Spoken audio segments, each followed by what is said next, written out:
Good evening and welcome to NTD News. I'm Stephanie Cox. Here are today's top stories.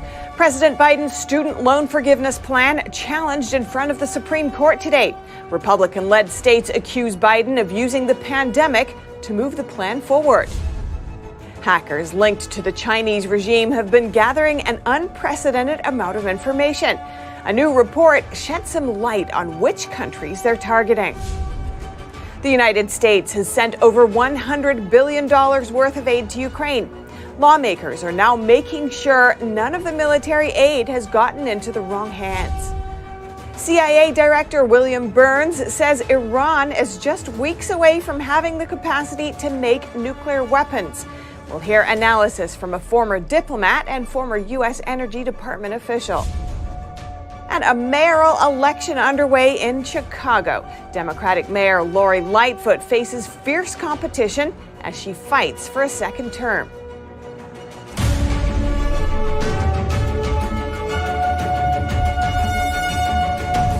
President Biden's student loan forgiveness plan is under examination. The Supreme Court heard challenges today, while supporters of the plan protested in front of the court for hours, starting last night.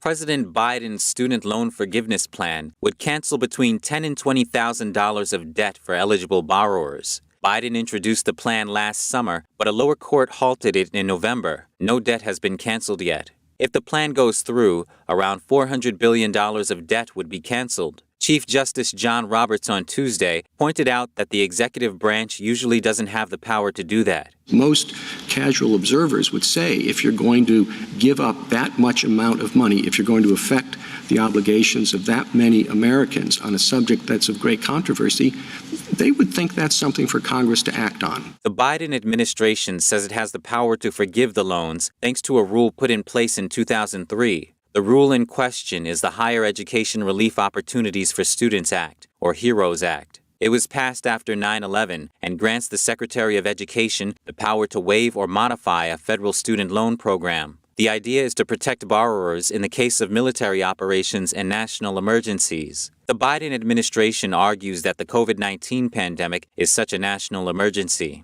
In Tuesday's hearing, a group of Republican-led states argued that Biden is just using the pandemic to fulfill his campaign promise to erase student loan debt. Justice Neil Gorsuch explained an aspect of unfairness in the plan. People who've paid their loans, people who have planned their lives around not seeking loans, and people who are not eligible for loans in the first place, and that $500 billion is being diverted to one group of favored persons over others.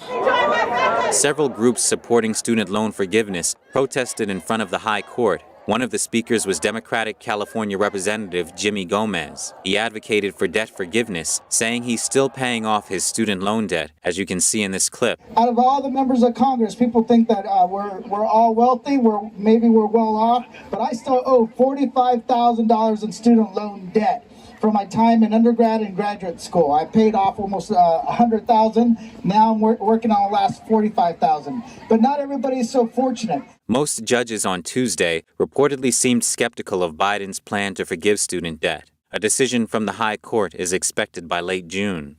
Reporting by Arian Pastar, NTD News. On Capitol Hill today, lawmakers are displaying a laser focus on countering the generational threat from the Chinese Communist Party. NTD's Melina Weisskopf is there with more details. U.S.-China relations is definitely a strong bipartisan topic here on Capitol Hill, and we saw that bipartisanship on full display today. Lawmakers held multiple hearings with regards to China, anywhere from the Science and Tech Committee holding hearings to address the tech competition with China, and then there are other committees addressing the economic and trade practices between the U.S. and China, as well as addressing international issues like the U.S. asserting more support for Taiwan in the face of increasing CCP aggression against the region. Now, why is China such a pressing issue for lawmakers on Capitol Hill? Well, here's the chairman of the Select Committee on China commenting on it earlier today. Do we want to live in an Orwellian world of totalitarian techno control, a world that looks like Xinjiang light, or do we want to live in the free world where we are free from fear of repression, free to choose our own future? I wanted to know what are Congress members' top priorities for addressing China, and here's what some lawmakers told me. Certainly, China's possible engagement with Russia on the war in Ukraine. We see that as a grave threat and a grave danger to global order. So that'll be number one. My bill will be coming up that deals with organ harvesting, forced organ harvesting. And the fact that the Chinese Communist Party under Xi Jinping is murdering between 60 to 100,000 average age 28-year-old men and women in China, Uyghurs, Falun Gong practitioners, to steal their organs is something that is Nazi-like and barbaric. So our bill would hold to account in that supply chain. And why should Americans care that organs are being harvested in China? Well, anyone who does get a transplantation should be very aware of its source to ensure that that person voluntarily offered their organ, be a heart, liver, or whatever it might be, that they were indeed dead at the time of the organ transplant. But in China, everything is reversed. They go and pick and cull, as they call it, these very healthy people. And the Falun Gong practitioners are extraordinarily healthy because of their religious practices, because of their lifestyle. So they become victimized by the Chinese Communist Party as the victims to steal their organs. Where there are violations of human rights, I think that the United States and all nations have a obligation to speak up. And combating forced organ harvesting is one of the many bills that the Foreign Affairs Committee marked up today. Many of those bills are expected to gain strong bipartisan support when the House brings them up for a full floor vote later this Congress. Reporting in Washington, D.C., Melina Wisecup, NTD News. Spying efforts by the Chinese regime don't stop at spy balloons. A new report says hackers linked to China have been gathering far more information. CrowdStrike, a leading cybersecurity firm, recently published its annual global threat report. It identifies China-linked hackers as the most active targeted intrusion groups in 2022. It says cyber espionage groups linked to China have targeted 39 industries in the U.S. and around the world. Around a fourth of the attacks targeted countries in North America. The head of intelligence at CrowdStrike, Adam Myers, says they're endemic at this point. They're everywhere. In North America, the hackers have targeted the following industries: NGOs, government, defense, academic, healthcare, aerospace, financial, legal, technology, insurance, industrials and engineering, pharmaceutical, telecommunications, and manufacturing. The report says these intrusions were likely intended to collect strategic intelligence, compromise intellectual property, and further the surveillance of targeted groups, all of which are key Chinese Communist Party intelligence goals. The report finds that the region most targeted by Chinese hackers in 2022 was Taiwan. In particular, Taiwan-based technology organizations were overwhelmingly targeted. The report concludes that cyber espionage remains a critical instrument to support the CCP's strategic and economic ambitions. Reporting by Allison Lee, NTD News. And efforts to ban Chinese-owned social media platform TikTok are picking up steam. The White House is implementing a ban on TikTok from all government devices. The Office of Management and Budget, or OMB, on Monday released guidance on implementation of the No TikTok on Government Devices Act. It requires all federal agencies to remove the app from all government devices and systems within 30 days. Federal agencies must also include a new ban on TikTok in all new solicitations within 120 days. The OMB said that the Biden administration, quote, has made advancing our nation's cybersecurity a top priority. TikTok is owned by Chinese company ByteDance, which is based in Beijing. Multiple officials and security experts have expressed concern that TikTok could be used as a tool for spying by the Chinese regime. And the United States has sent over $100 billion worth of aid to Ukraine. But has any of it gotten into the wrong hands? The House Armed Services Committee takes a closer look. NTD's Jason Perry has that story. The United States has given $113 billion worth of aid to Ukraine since its invasion by Russia 1 year ago. Now, the House Armed Services Committee wants to make sure the military aid is not getting into the wrong hands. Undersecretary of Defense Colin Kahl said it's possible that Russians could capture weapons on the battlefield. But he also said there's no evidence that Ukrainians are selling those weapons on the black market. And he explained some of the systems used to track those weapons. I would just say, as a general matter, the inventory comes in to the various places in Europe where the security assistance flows in. All that inventory is taken note of. It's scanned, et cetera. It gets given to the Ukrainians. They are responsible for giving us the information on where it ends up and the logs of that information, sharing with us digital confirmation of where things go. They also have scanners. That information comes back to us, and they have this NATO standard software that helps keep inventory, which we also have access to that information, and we do these site visits. Senator Mike Johnson asked the Inspector General for the Department of Defense, Robert Storch, about dealing with the Ukrainian government. We at the DoD OIG, we don't go out and count the missiles, right? We don't do the monitoring. It's up to the DoD to meet the requirements of the law and the policies that implement it regarding monitoring. And then we do oversight to make sure that's happening, that it's happening in accordance with the law and it's happening appropriately. And we make recommendations to help the DoD to improve that. And Representative Matt Gaetz wanted to know if the Defense Department is following the law.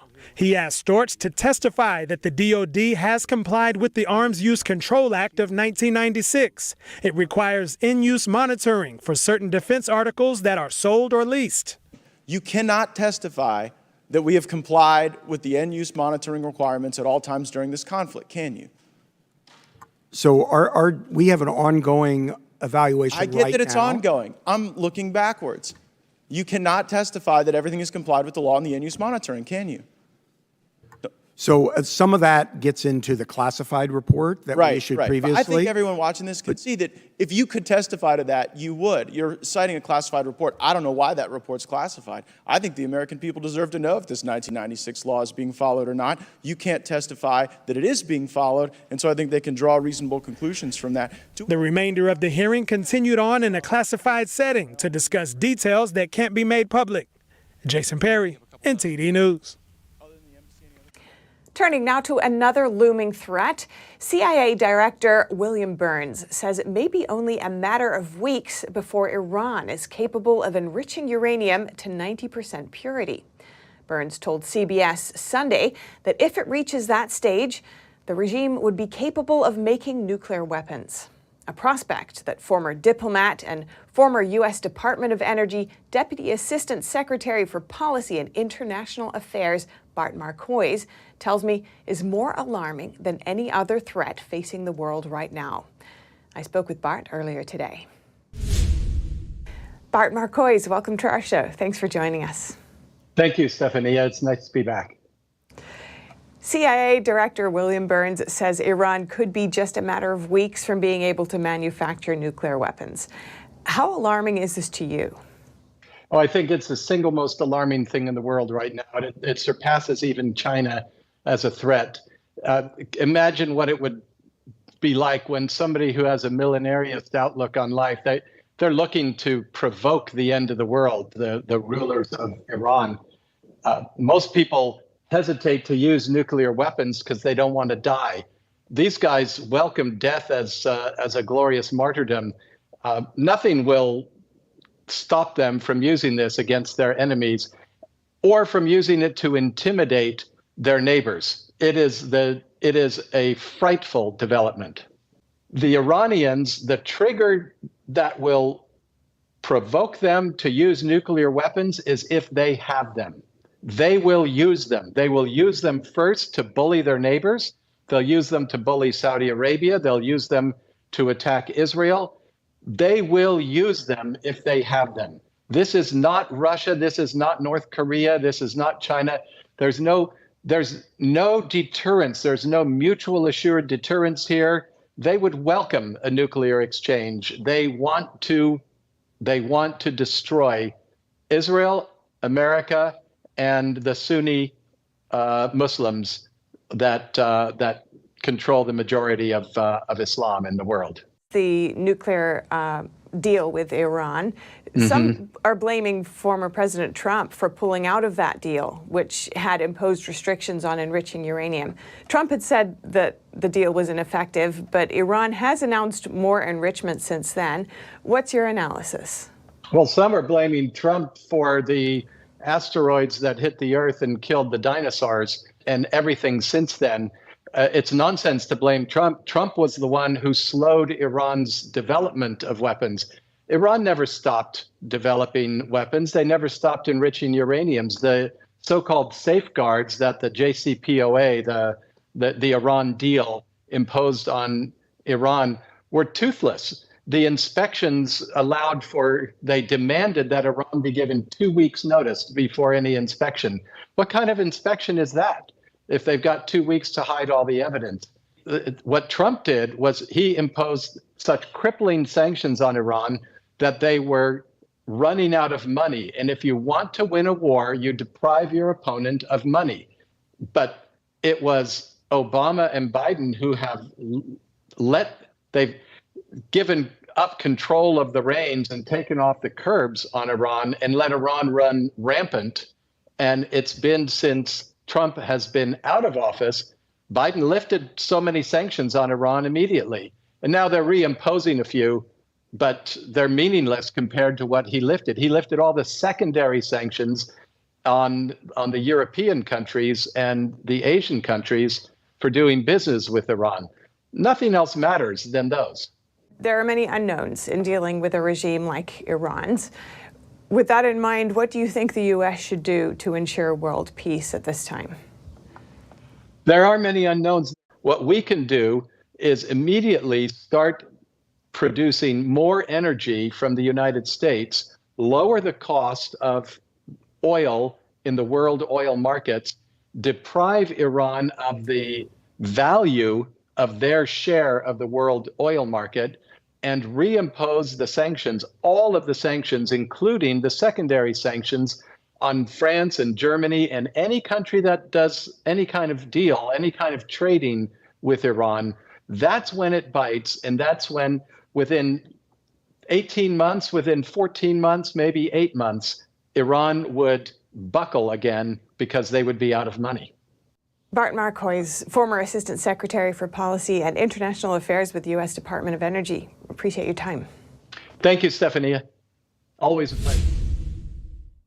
In Chicago, voters are heading to the polls today for the city's mayoral election. Incumbent Mayor Lori Lightfoot faces 8 challengers as she seeks re-election. The Democrat faces 3 challengers from her own party. Among them are Paul Vallis, a former CEO of Chicago Public Schools and budget director for the city, Brandon Johnson, a member of the Cook County Board of Commissioners, and Congressman Chuy Garcia. Vallis has the support of Chicago police unions and promotes himself as a law and order candidate. He has hammered Lightfoot over the rise in crime. Johnson, meanwhile, has the support of the Chicago Teachers Union. None of the 9 candidates are likely to get over half of the votes. In that case, the top 2 candidates will be heading into a runoff in April. And last week, the Supreme Court heard a case involving Google and a federal law that protects internet companies from liability for content posted by its users. One plaintiff is a mother who lost her daughter during the 2015 ISIS terror attacks in Paris. NTD's Jackie Rios spoke with that mother regarding the case.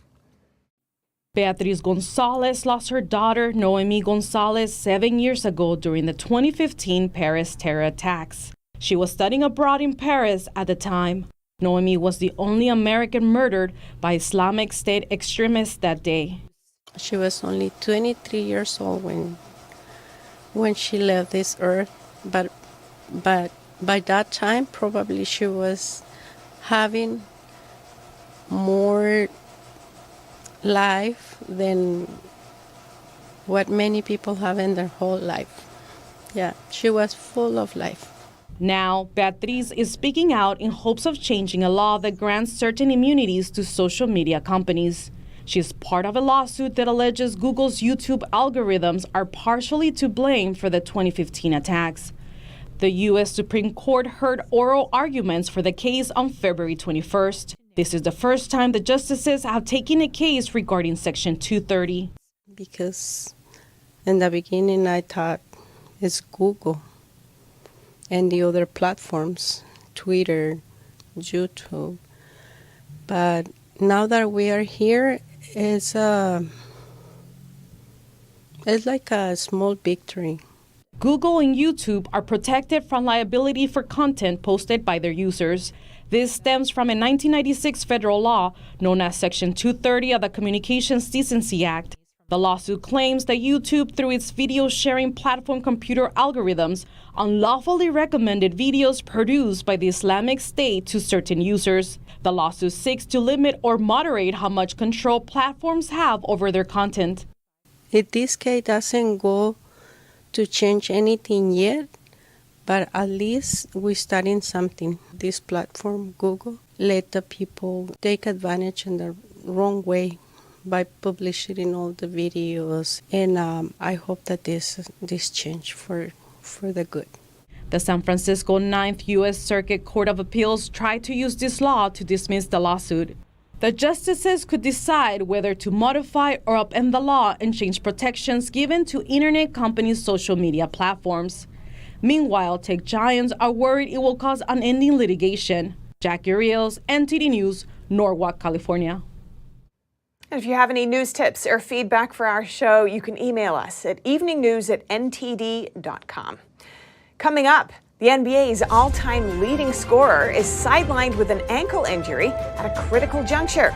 Find out how much time LeBron James could miss. And several elected officials in Utah gave high praise to Shen after watching a performance in Salt Lake City. They say they were thankful for its message. Stay tuned for more after this short break.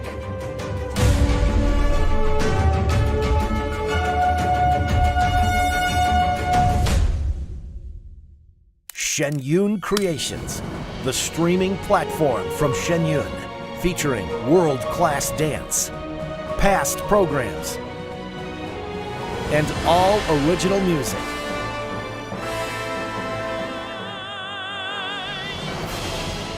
Masterclasses, behind the scenes, comedy, and more. Explore ShenYunCreations.com.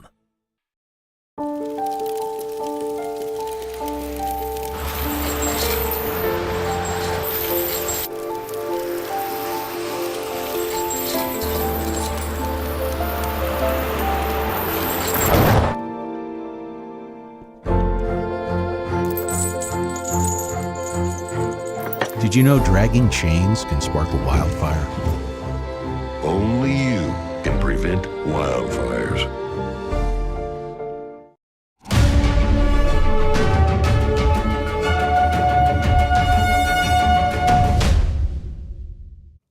And now over to sports news. Here's NTD's Dave Martin with today's top stories.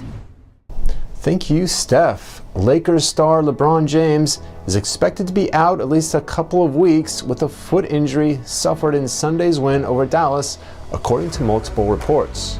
The four-time MVP is said to be reevaluated in 2 weeks. However, the actual timetable for his return is believed to be well beyond that. The timing is especially damaging to LA's hopes of making the postseason. The disappointing Lakers have won 3 straight and sit just half a game back of the final postseason play-in spot, but with just over a month left in the season, every game is critical. Since James' arrival there 5 years ago, the Lakers have lost more than 60% of the games he's missed. The 38-year-old is currently 7th in the league in scoring at nearly 30 points a game, while his 7 assists per game are good for 12th. And in baseball news, the Major League Baseball Players Association reported that salaries rose nearly 15% last year to a record high $4.2 million per player average. That's up from an average of $3.7 million in 2021. Last offseason saw major deals handed out to stars like Max Scherzer, Marcus Semien, Corey Seager, and Francisco Lindor. The trend has only continued this offseason as the New York Mets have a projected payroll of roughly $370 million, which is well past the previous record of nearly $300 million set by the Dodgers in 2015. And for your sports viewing schedule tonight, 10 NBA games are on the docket featuring the Milwaukee Bucks, who've won a league-high 14 straight games, playing at the Brooklyn Nets. And finally, for you hockey fans, 10 NHL games are on, featuring the still hot Boston Bruins, who've won 7 in a row and are on pace to break the record for most points in a season. They play at Calgary. And that's it for your sports news today. Steph, back to you. Thank you, Dave. State representatives and a mayor in Utah recently praised Shen Yun's performances in Salt Lake City. They say they believe its traditional cultural stories are still relevant even today. Public officials in Utah offered their proclamations and enjoyed seeing Shen Yun performing arts at the George S. and Dolores Dory Eccles Theater in Salt Lake City. Shen Yun had 6 performances from February 21st through the 25th. It is magnificent. It's inspiring and enlightening and deeply touching. Just their costumes, they're so vibrant and colorful, but also there's meaning behind each dance, and that's what I love about it. It was beautiful. It was they're so disciplined. I couldn't sit still myself, but they were so good at every motion they did. The New York-based Shen Yun showcases a China before communism. Some of the dance stories shed light on the persecution happening in China over freedom of belief. But right now, what's happening over there in China just breaks my heart. And so you can't display your feelings openly. And so there's a lot of meaning here with these dances that I really appreciate. My wife and I, when we come here, we're just uplifted every time. Utah theatergoers also appreciated a connection with the performance. The talent is, of course, spectacular, off the charts amazing, but maybe even more than that is what I felt when I sit there and got the message and felt the feelings that I was feeling was just incredible. You know, with my religion and what I believe is also being depicted here in this, and that's the other thing. It's tied to a higher spiritual being, and recognizing the sacredness of that.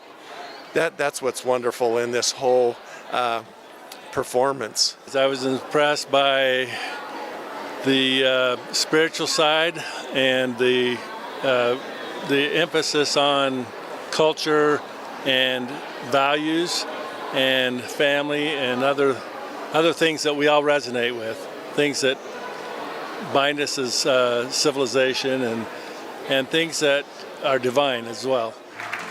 NTD News, Salt Lake City, Utah. And that's all for today's news. Thanks for tuning in. I'm Stephanie Cox. Good night.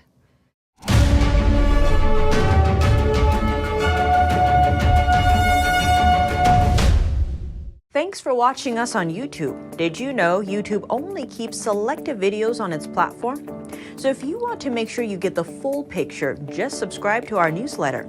Go to newsletter.ntd.com and sign up. It's free.